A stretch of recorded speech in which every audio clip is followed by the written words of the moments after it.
नमस्कार मंडळी. आज पौर्णिमा. म्हणलं छान अशी पूजा केली. मस्त पूजा करून झाल्यानंतर म्हणलं आता चला आज उपवास आहे म्हणून छान खिचडी बनवायला घेतलेली आहे.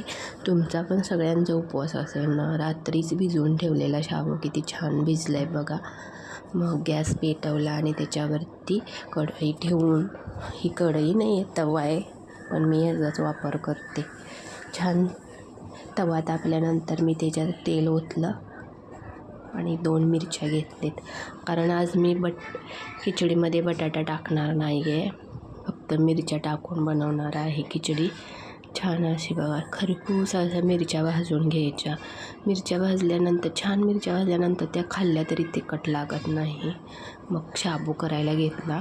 आधी विचार केला थोडासाच करू, पुन्हा नंतर मिस्टर म्हणले की मला पण जेवण राहू दे, आज मी पण तुझ्याबरोबर खिचडीच खातो. मग नंतर जास्त अजून शाबू थोडा होता तो त्याच्यात ॲड करून घेतला. शेंगदाण्याचं कूट हे टाकून मस्त असं परतायला लागले. छान भाजून झाल्यानंतर त्याच्यामध्ये मीठ ॲड केलं.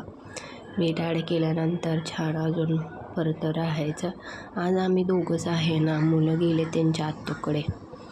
मग म्हणलं आज काही स्वयंपाकाला सुट्टीच आहे. दोघांनी पण आम्ही छान खिचडी बनवून खाल्ली आहे. असा पाण्याचा शितोडा द्यायचा म्हणजे खिचडी ना छान मऊ लुसलुशीत होते. थोडीशी झाकून ठेवायचं. पाण्याचा शितोडा देऊन थोडा एक वाफ काढेपर्यंत मी कायम अशीच खिचडी बनवते. छान अशी मऊ होते. मग बघा दोघांना पण 2 प्लेट घेतले आणि खिचडी खायला तयार झाली. छान आम्ही दोघांनी मस्त असे खिचडीचा आस्वाद घेतला. गरम गरमच खिचडी खायला मजा येते. गार झाल्यावरती त्या खिचडीची चवच वेगळी लागते. त्यामुळं छान असे गरम गरमच खायला घेतले. किती छान सॉफ्ट झाले बघा.